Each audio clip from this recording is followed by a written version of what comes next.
It's the 60th anniversary edition of Captured, the Betty and Barney Hill UFO experience, with a whole new chapter and new information, new science. We've come a long way since 1961. Yeah, that's when it happened.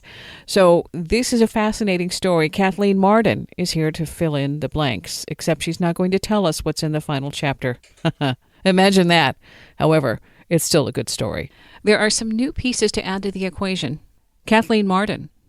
Betty, more than Barney, was highly curious about what happened, about UFOs. Barney was in denial. He wanted to forget the whole thing.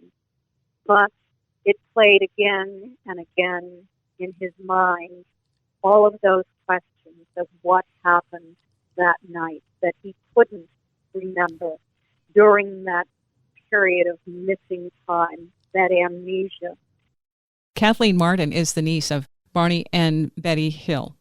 The tremendous thing about this is the interracial dynamic in our history right now with all of this crisis that brings this to the fore. For the people to have been in some way, shape, or form exemplified as humans and having some kind of contact that was of interest to ETs, I'm just going to dive right into it. I think it's incredible that they chose somebody who were so devoted to each other and so incredible in the terms of their humanitarian interests. They were a wonderful example of what we would like to be as human beings. Then they got kind of derailed with their ET abduction UFO experience. So Kathleen Marden, I want you to set the record straight, as if you haven't done that for the last several decades, of what it's like to have been in the spotlight along with your aunt and uncle. They saw a UFO, and then their whole life changed, and it becomes bigger than life. So there you go. I'm going to throw the whole thing at you, like the kitchen sink and everything. Okay. Well, I was 13 years old when Betty and Barney had their experience in the White Mountains of New Hampshire. And they were on a short vacation, driving home at night because there was a hurricane whirling up the coast. They wanted to arrive home before it hit. They knew that if they grew tired, they would stop for the night and then head on to Portsmouth, New Hampshire, on New Hampshire seacoast in the morning. They had anticipated an arrival at 2 o'clock in the morning. They were familiar with that route. They knew how long it would take. Yet when they arrived in Portsmouth, their clothing was torn. The tops of Barney's best dress shoes were so deeply scraped he had to buy new shoes. It was after 5 o'clock in the morning, not 2 or 3. And the leather binocular strap that Barney had around his neck as he stood in the field in Lincoln, New Hampshire, looking at this craft that was only 100 feet overhead, observing the non-human entities that were on that craft, looking down at him as he watched something drop down out of the bottom of the craft and became terrified that there was a plan for him and that plan was to capture him like, quote, a bug in a net, close quote. He ran to the car. He tore the binoculars from his neck, breaking the strap in the process. The craft now moved overhead. She, Betty, and Barney heard a series of code-like buzzing sounds striking the trunk of the vehicle. A tingling sensation passed through their bodies as if only a moment had passed. They were 35 miles south of the previous spot. They had vague memories of finding themselves on a dirt road. There were tall trees all around. There was a roadblock. There was a red glow that they saw through the woods. It reminded them of the setting sun. Yet, wow, the sun was not rising. The moon had set. They couldn't explain what this was. They had conscious, continuous recall of being followed by this craft, by having it come closer and closer and closer until it finally surged ahead and forced them to stop in the middle of the road before Barney stepped out and followed it into this field. Their watches they were wearing that night had stopped running and never ran again. Their car had been fine the previous night, but when they went out to collect their luggage, there were shiny spots on the trunk, and those spots caused a compass needle to whirl, indicating a magnetic field. There were so many mysteries about that night. Being good citizens, they asked what they should do. They were told they should make a report to Pease Air Force Base in the next town over. That would result in a Project Blue Book report. They didn't want anyone to know that this had happened. They were willing to speak with scientists.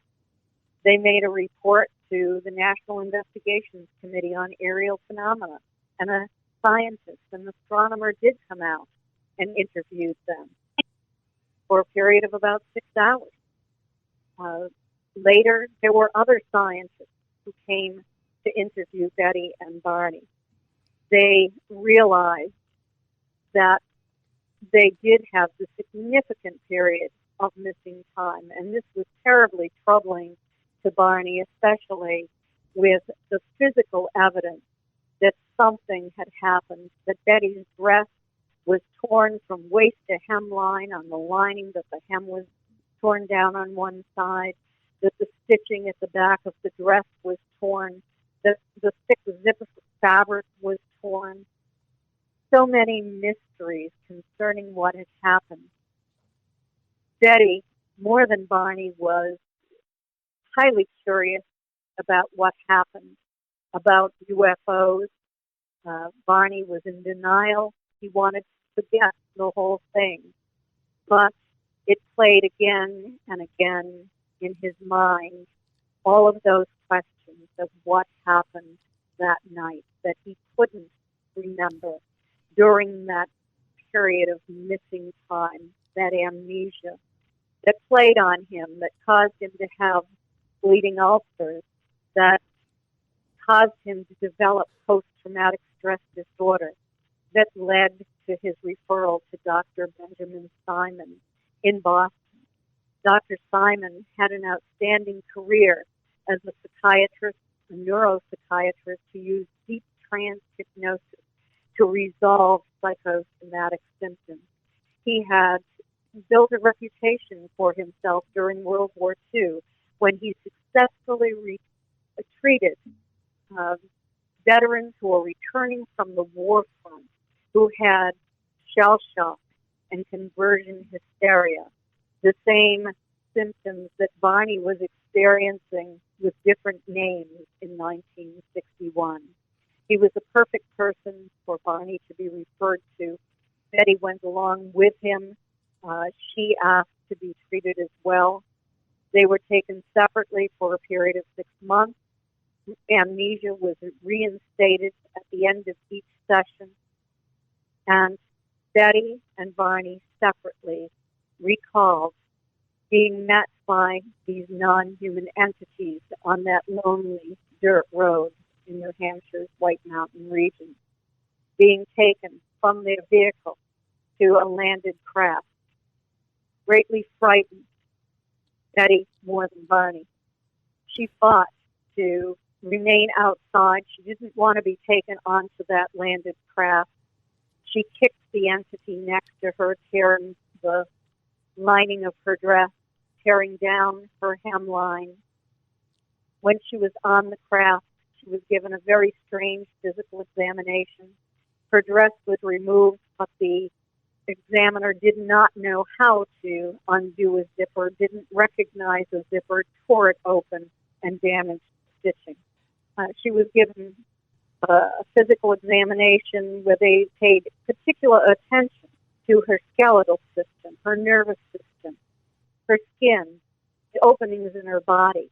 The same happened to Barney in a separate room. A needle was produced, and Betty was placed on a table.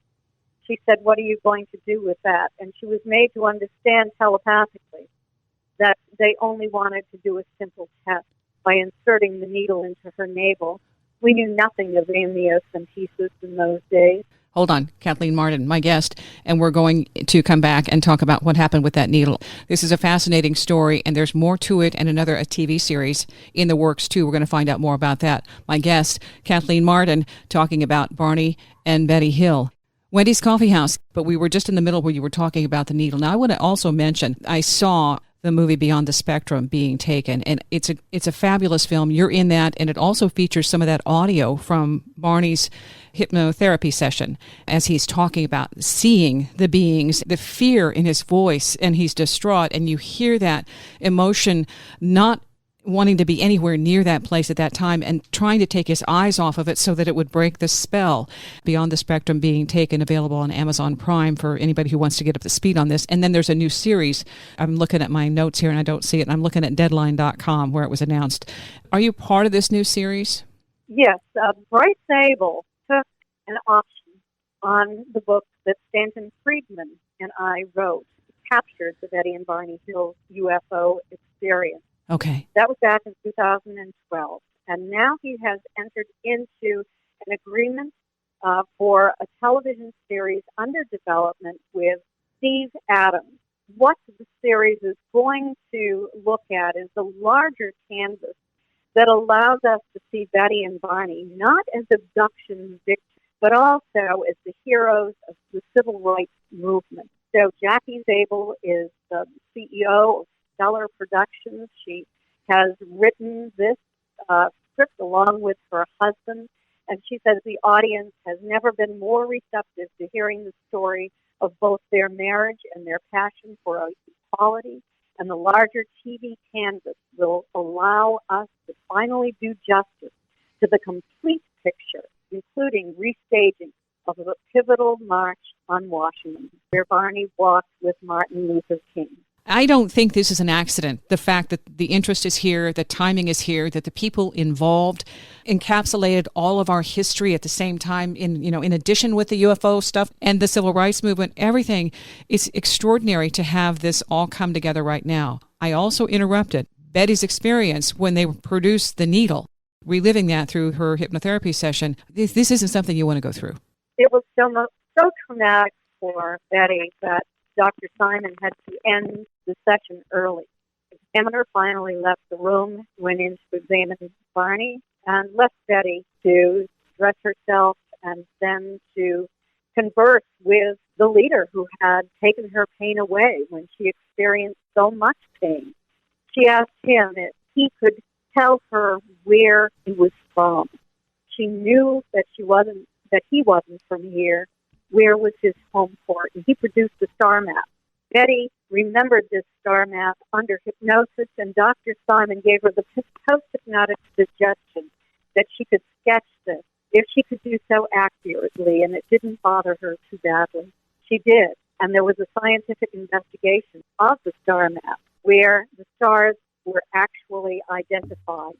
Years later, they had special property, and all of this information is captured the Betty and Barney Hill UFO experience by Stanton Friedman and myself for the 60th anniversary of the Hills UFO encounter and abduction. I have updated the book, entire new chapter on all of the scientific research that has done since we wrote that book in 2007. So I'm very excited. I'm not going to reveal any of the new information today. Of course not. You'll hear, you will read about it in the book. That's a nice little carrot, all right? It's not fair, but we're thrilled. I'm glad that it has the new information. We have gone from kicking tires to all of a sudden riding in the vehicle and trying to figure out what the knobs are. Yeah. So we have. I have worked tirelessly over the years with experiencers, conducting social research projects with experiencers. My first was small. It was with Denise Stoner. It was a survey, an experiencer questionnaire with only 45 questions. We had 75 participants. 25 of those were control groups so that we could ascertain what commonalities experiencers shared that were not common among the general population. Ray Hernandez, experiencer and federal tax attorney, began the organization the Edgar Mitchell Foundation for Research into Extraterrestrial Encounters. I'm on the board of directors of that organization. We did a larger study, a gigantic study actually, of experiencers around the world, more than 4,000, obtained a lot more information. And then Dr. Don Derry and I and members of MUFON's Experiencer Research Team did a 3-year study on 516 experiencers to determine the differences in experiencers, those who had positive contact, those who had negative contact, those who were somewhere in between, and the characteristics they shared and the differences in them depending upon the type of experience they had. So exhaustive studies, we know a lot more about this now than we did in 2013. Thousands, over 4,000 experiencers who were studied by the Free Group. There was a lot of paranormal. All of a sudden, they're making the connection between when people are saying they're using different languages or terminology for ET, angel, fairy. It was a very labor-intensive survey. Having taken it, I can say you guys did a fantastic job of trying to add all of the elements together for people who have had contact in some way, shape, or form with something that they cannot identify. Does that make sense? Absolutely. And you spoke of the paranormal. That was something that Denise and I discovered back in 2012, had the results in 2013, wrote a little bit about it in our book. I can't remember the name of it. I know how that goes. The alien abduction files. Okay, yeah. is the title of that book. My new book, Extraterrestrial Contact, has the results of the 3-year study I did with the Mutual UFO Network, some of the more significant findings. In terms of the paranormal, we did discover there are 2 highly significant paranormal phenomena. About 65% said that they had observed glowing light orbs in their homes that appeared to have intelligence and that sometimes expanded into non-human entities. And also, 65% said they had the sensation that something unseen was walking on their bed. There have been experiences, but they've kind of been shunned. And here's all this information that by shunning people, we miss out on getting information and evidence that might help us come to terms with what's going on here, that we have tried to say, this is impossible, it cannot happen, so it must not be happening. Yes, and the ridicule. There were government disinformants, there were schoolyard bully type adults, there were debunkers, and they really created a lot of problems for experiencers for a very long time by saying, prove it to me. Most of these people didn't go forward with their story to begin with. Betty and Barney didn't, but the result of a violation of confidentiality. But Walton didn't. He was missing for a week. The men he worked with underwent the polygraph exams to prove that they had not murdered him time after time. The people who had these excuses did not tell the public about it.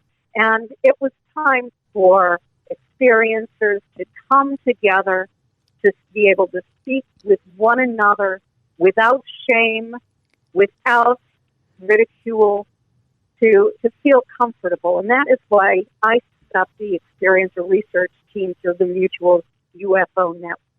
We now have 43 members, and also we have a list of vetted mental health professionals and hypnotists and hypnosis practitioners who they can enter into a private relationship with to work through whatever it is that they want to do.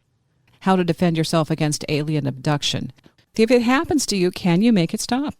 Many people have made it stop when they wanted to, either through making an agreement with the non-human entities, saying to them telepathically. We have to take a break. Okay, so hang on, Kathleen, just a minute, and we'll come back with What happens if you do feel yourself caught up like Betty or Barney, and when you hear his voice trying to tell his mind and his body to cooperate without success? Wendy's Coffee House.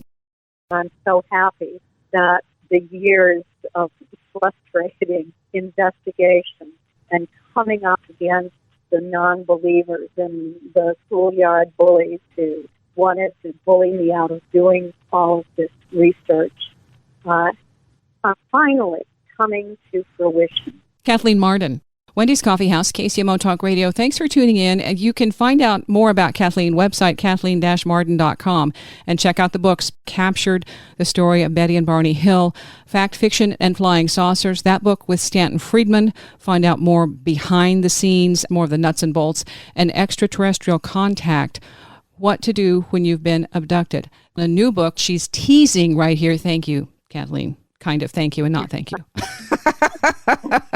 Because she's not going to tell us what's in that spinal chapter. Well, all right, that's building the stage and setting the stage. But okay, I want to go back on your website. You had a story about a woman, an experiencer that had possibly some evidence, DNA evidence. I wanted to find out more about that case. Denise Stoner and I both received phone calls from this woman, Sherry. She lived in Florida. We knew her. And she said that she had a visitation during the night. This entity produced a kind of medical instrument. The entity had inserted this instrument into her. She had a precancerous condition. She was experiencing a great deal of pain. When this happened, she felt warmth in her body. When it was extracted and he left her environment, she was healed. You never know, if this was real, what evidence is there for it. But Denise Stoner, who she called first, said to her, collect the evidence on a swab, put it into a bag, and put it into your freezer. We don't have a scientist who can analyze this right now, but perhaps we will find one in the future. And we did. And she sent that swab to Lynn Mann, who is the scientist who is now doing DNA testing through the Mutual UFO Network. Lynn did DNA testing on this swab and had this shocking discovery that there was DNA that was closest to the giant tegu lizard from South America. This lizard is the closest to human DNA of any lizard on Earth. So this was remarkable, too. Wow. Well, and, the lizard regenerates. So we're talking a different type of biology and genetic capability. What do you conclude from that? What the scientists concluded was that the resulting match to human and lizard DNA on the trace swab was a wonderful revelation. Never before, to our knowledge, has a trace sample matched a set of witness accounts as well as this does. Even with the apparent lesser signal seen on the lizard gel, the potential for this study to be repeated with success on further samples of this type is high. It is for this reason the witness and the pattern partners involved feel that this should be published. It is simply amazing because if this is all true, the DNA indicates it is, then they're a humanoid reptilian. There are people, and I know one, John Foster UFOs, John Foster, who's now in his 80s and has drawings and has had 40 years of contact from childhood. He remembers the beings that he saw. One of the beings he drew pictures of was a reptilian. And other people, they've said that reptilians are here, and there are various descriptions, various pictures, and people think that's just too ludicrous. That's just impossible, so it can't happen. It's like we have to get beyond that. And with this, with the DNA evidence and a timeline from this is the person, this is how it happened, this is what happened, here's the result, here's the physical product of this, that could I think that could put our science forward. Here's the proof that we have been enhanced in some way. Does that make sense to you? Absolutely. And this is the smoking gun.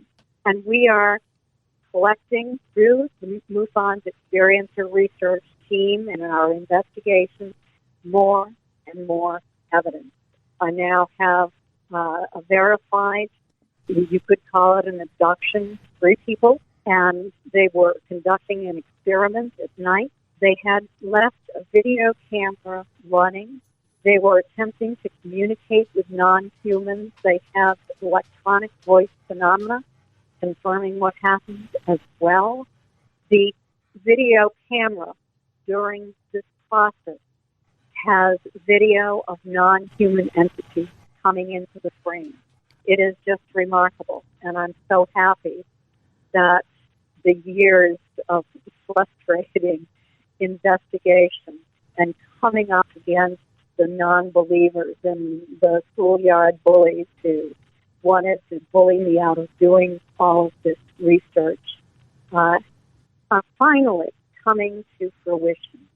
Just being single-minded and straightforward and doing this research, hoping that one day we would have evidence. And now we do. And we're collecting it. And when we amass a large enough collection of evidence, it will be revealed all at once. There's another tease, okay? All right, Kathleen Marden, my guest, and the new book, the one that you're adding the new chapter to, captures the Betty and Barney Hill UFO experience. 60th anniversary of Betty and Barney Hill's UFO abduction. Kathleen Marden, these are extraordinary times, and I'm so glad that I'm able to talk with Kathleen about it because she was there at the beginning when Betty and Barney are trying to go through their experience and saying this is real, it's legit, but it takes this long for us as a society to experience a paradigm shift. In terms of you, have you had your own contact experiences? When I was 17 years old, my Aunt Betty was doing a series of psychophysics experiments with a team of scientists. And they would give her scripts that she would, every night, attempt to send in telepathic messages to these non-humans that abducted her in 1961.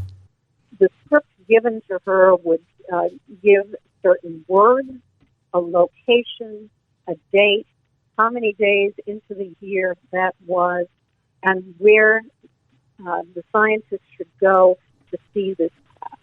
It met with limited success. But one of those experiments that Betty was doing was to ask the craft to land on my grandparents' farm. I grew up across the street from my grandparents. And in April of 1966, my grandparents were in bed when they were awakened by a sound.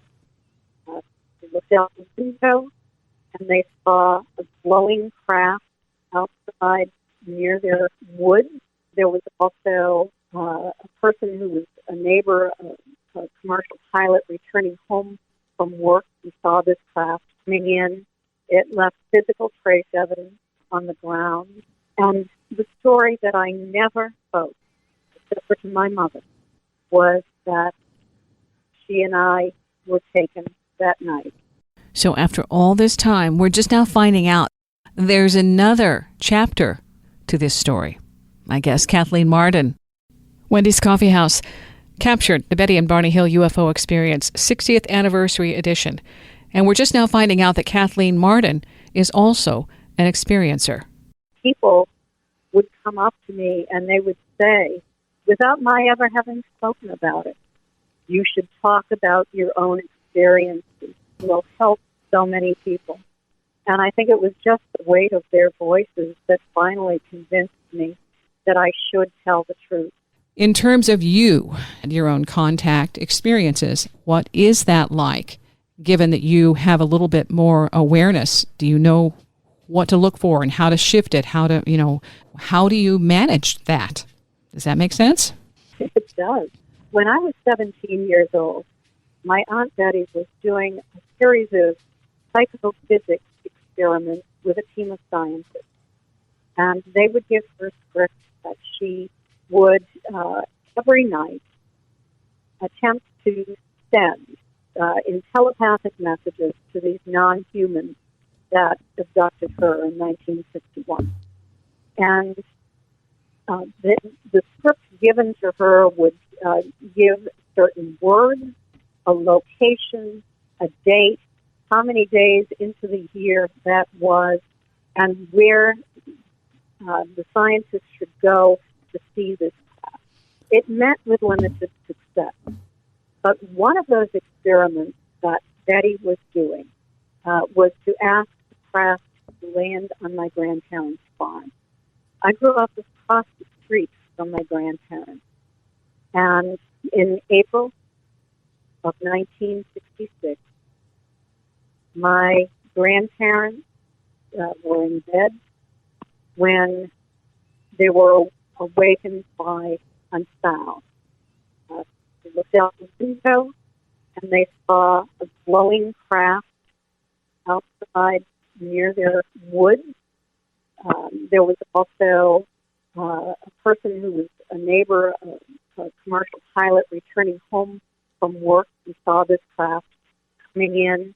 It left physical trace evidence on the ground.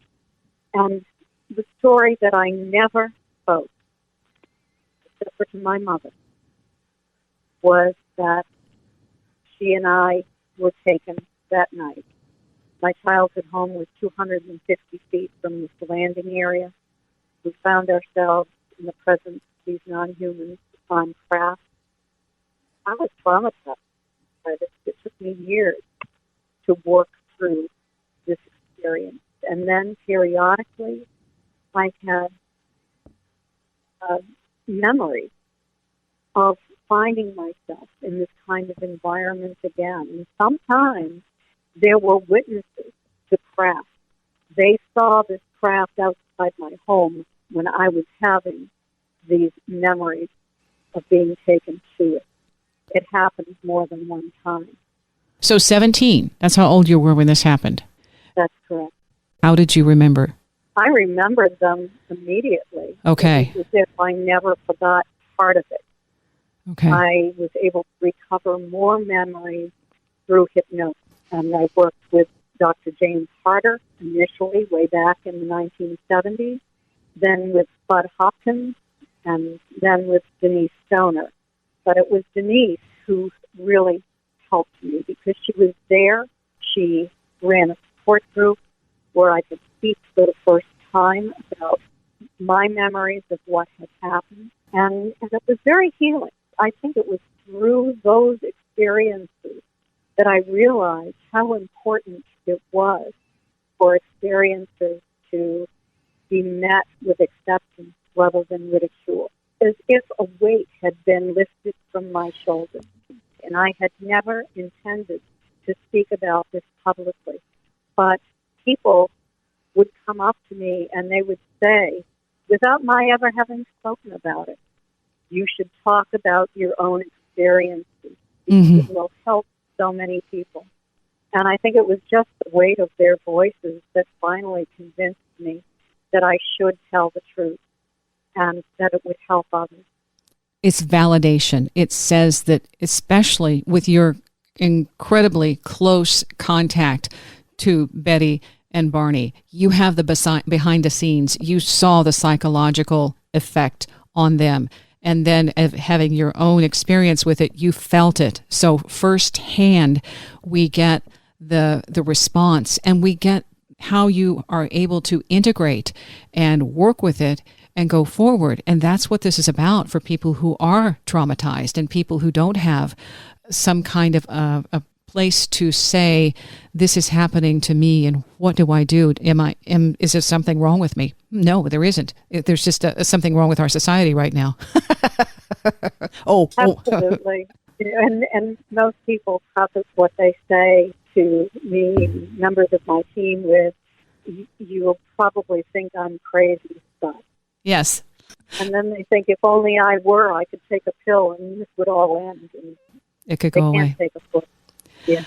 But the thing is, we have to get beyond that. And the only way for that to happen is to compare the notes and to get these stories out, to get that garbage that makes you a lesser human being because you have had this experience, get past that. That's beneath us. In your way, with all of the information that you have at your access, the fact that Stanton Friedman, who was extremely dedicated to getting this out and getting some science behind it and getting rid of the skeptics who had nothing to go on except say it doesn't exist. Well, that's there's no science there either. That's just denial. So getting away from that element, I think, is very important too. I agree. In terms of going forward, the takeaway from your experience, from the books you've written, and from your aunt and uncle's experience, because, yeah, you are carrying that forward, and thank God. I really appreciate the fact that you took it on, and I know it hasn't always been pleasant. You're in a place now where you're getting validation and you're getting credibility. So going forward, what is your goal?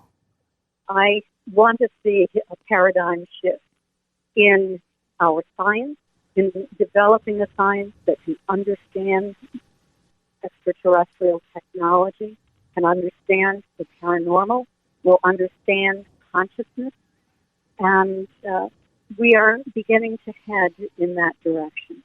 So it's very gratifying to know that I've made a mark, that I've been able to initiate a change along with other people. It isn't just me. But I made a small mark in this movement to move forward and to study the evidence, to attempt to understand it, and to assist experiencers, to let them know that they're not alone, that this is real, that we do have evidence that it's real. In the works right now is the series, and this is a TV series based on Betty and Barney Hill's experience, and I'm thinking, wow, this is so fantastic, the timing for this. That is in the works right now. You're also part of that, and do you have a timeline? Have they given you a date on when this might come out? No, I don't have a timeline. The script has been written. The partnership has been sealed, and it's just a matter of waiting now to see if the television network will pick it up. One final question. The most extraordinary experience you had during your encounter, what would that have been?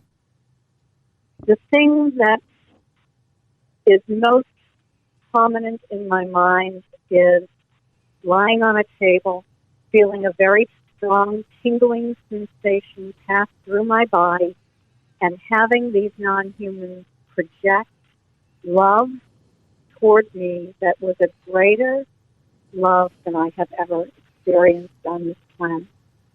It's incredible. This is the kind of love that near-death experiencers speak of when they come back, that they have gone to a place that has pure love. That's what I experienced. Kathleen, thank you. Thank you for your time. Thank you for your work, your dedication. I'm looking forward to seeing the outcome of the Betty and Barney Hill series and also the 60th anniversary edition of Captured, the Betty and Barney Hill UFO Experience, the true story of the world's first documented alien abduction. And again, that new chapter, but we're not going to hear anything about it right now. Darn you. It was great to talk with you again, and thanks for having me back on. There's more where that came from. Check out Kathleen's website, kathleen-marden.com. Over 200 shows now in the archives. Wendy's Coffee House on Audio Boom. Thanks for listening.